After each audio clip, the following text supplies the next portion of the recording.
अगर उसके ऊपर अगर तो उनको एक प्राइस प्रेफरेंस है, परचेज प्रेफरेंस गवर्नमेंट से नहीं मिलती है, तो उनका सर्वाइवल बहुत मुश्किल हो जाता है।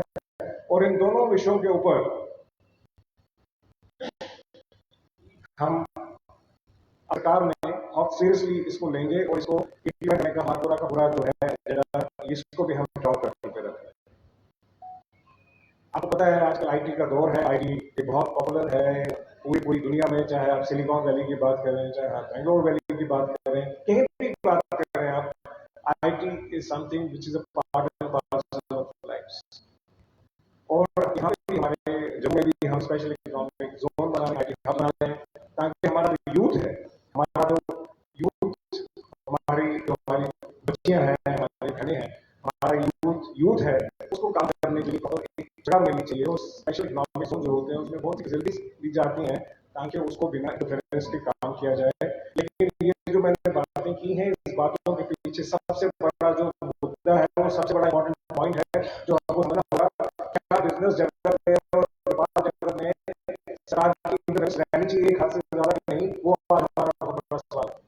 और हम मानेंगे तो इंटरफेरेंस उतनी रहने की जरूरत है, उससे ज्यादा इंटरफेरेंस होगी तो व्यापार जगत और बिजनेस जगत जो है वो डिस्टर्ब हो जाएगा। और आज क्या हम उसी जगह पर हैं।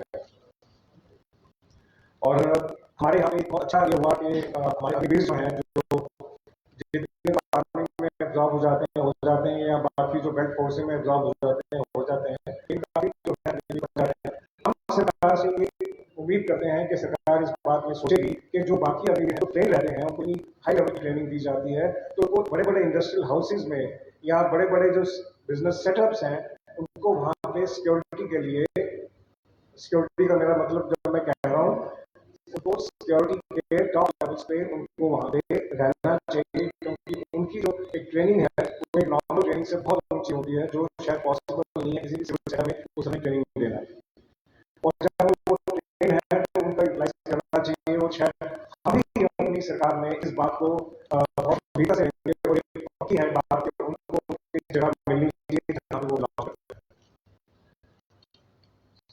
हमारे यहाँ पे हम व्यापार की बात करते हैं तो बहुत से हमारे ऐसे इशू भी इन्वॉल्व हो जाते हैं जो लोगों को बहुत डिस्टर्ब कर रहते हैं। जैसे गांधीनगर में प्लॉट होते हैं तो उनको बांटने नहीं दिया जाता, गांधीनगर में अपना रिलेशन फैमिली पहुंच गई है, तो ये उन प्लॉट्स का डिवाइड होना स्वाभाविक है।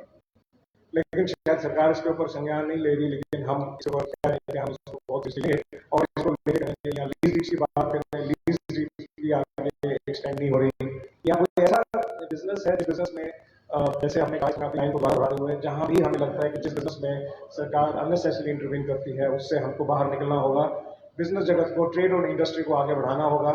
ट्रेड और इंडस्ट्री को आगे बढ़ाने का सबसे बड़ा जो मकसद रहता है वो ये है कि ट्रेड इंडस्ट्री सर्वाइव करेगी तो आपके पास एम्प्लॉयमेंट होगा तो लोग कंफर्टेबल होंगे, और अगर कंफर्टेबल नहीं होंगे तो हम आगे नहीं बढ़ पाएंगे। और ये हमारा बहुत मानना है, बहुत साफ है हमारा मानना कि इन चीजों के लिए हम किसी भी हद तक जाके और इन चीजों को आगे इंप्लीमेंट करेंगे बाय ऑल मीन्स। आपके कोई इसमें प्रश्न हो तो आप पूछ सकते।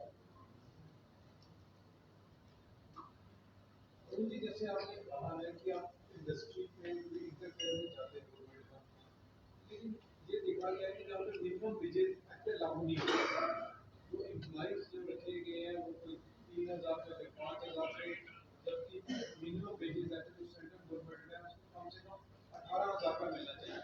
तो इस पर क्या रहेगा बीजेपी का, गवर्नमेंट को बेहतर और पीपल के लिए?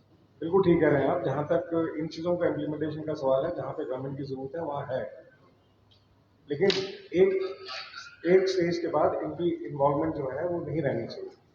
मिनिमम वेज एक्ट जो है इम्प्लीमेंट होना चाहिए, उसमें अगर गवर्नमेंट को कोई रेगुलेशन करनी पड़ती है, गवर्नमेंट को कुछ करना पड़ता है तो उनको करना चाहिए। पर होता क्या है कि इसी के ग्राम में बहुत सी चीजें वो रेगुलेट होना शुरू हो जाती हैं जो एक्चुअली रिक्वायर्ड नहीं होती, क्योंकि बिजनेस जगत को हम बहुत लाइटली लेते हैं, बहुत आराम से लेते हैं कि बिजनेस वही करता है जिसको कुछ और करने को नहीं होता। ऐसा नहीं होता।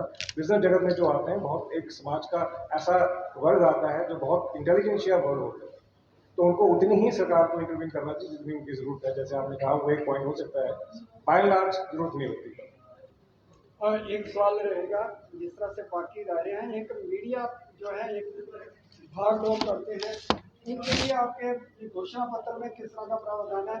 अक्सर देखा है जाता है कि मीडिया पर्सन के लिए इग्नोर किया जाता है। पहले भी सरकारों ने किया, अब आपकी घोषणा पत्र में किया है। कांग्रेस ने पूरा इसका प्रावधान रखा है कि मीडिया पर्सन के लिए प्रेस क्लब और हर डिस्ट्रिक्ट में प्रेस क्लब बनाया जाएगा और उनको एक सैलरी जब रिटायरमेंट होती है उनको एक पेंशन दी जाएगी। क्या कहेंगे आपका? मीडिया पर्सन का जहाँ तक सवाल है, हमारे लिए उनकी बहुत ऊंचा स्थान है। वो शायद हमें कहने की जरूरत इसलिए नहीं क्योंकि हम जो कहते हैं हम करते हैं, और आप जिनका उदाहरण ले रहे हैं वो सिर्फ कहते हैं, करते कुछ नहीं है। वो आज की बात नहीं कर रहा, मैं पिछले 70 साल की बात कर रहा हूँ। उन्होंने क्या कहा और क्या किया आपको मालूम है। लेकिन हाँ, जो आप कह रहे हैं वो बहुत एक इम्पॉर्टेंट मैटर है, और हम सरकार में इस चीज़ को बिल्कुल गहराई से लेना चाहते हैं, बिल्कुल गहराई से लेना चाहते हैं, और इसके ऊपर हमारे सिस्टम में जो कुछ बन पाया इसको जरूर करेंगे, क्योंकि ऐसा नहीं, इसके ऊपर काफी डिस्कशन भी हुई है हमारे अंदर और इस पे बात चल रही है। क्या घोषणा पत्र में इसका रखा गया है प्रावधान? घोषणा पत्र में हमने ये कहा है कि हर समाज का वो वर्ग, हर समाज का वो सब, जहाँ पे भी रिक्वायरमेंट्स हैं, जिस जिस किस्म की रिक्वायरमेंट्स हैं, उसको पूरा करना हमारा धर्म है, हमारा फर्ज है। सरकार का यही काम होता है। बात सिर्फ मीडिया फ्रेटर्निटी की नहीं है, बात हर वर्ग की है, जिसको जो उसकी रिक्वायरमेंट है वो रिक्वायरमेंट मीट होनी चाहिए।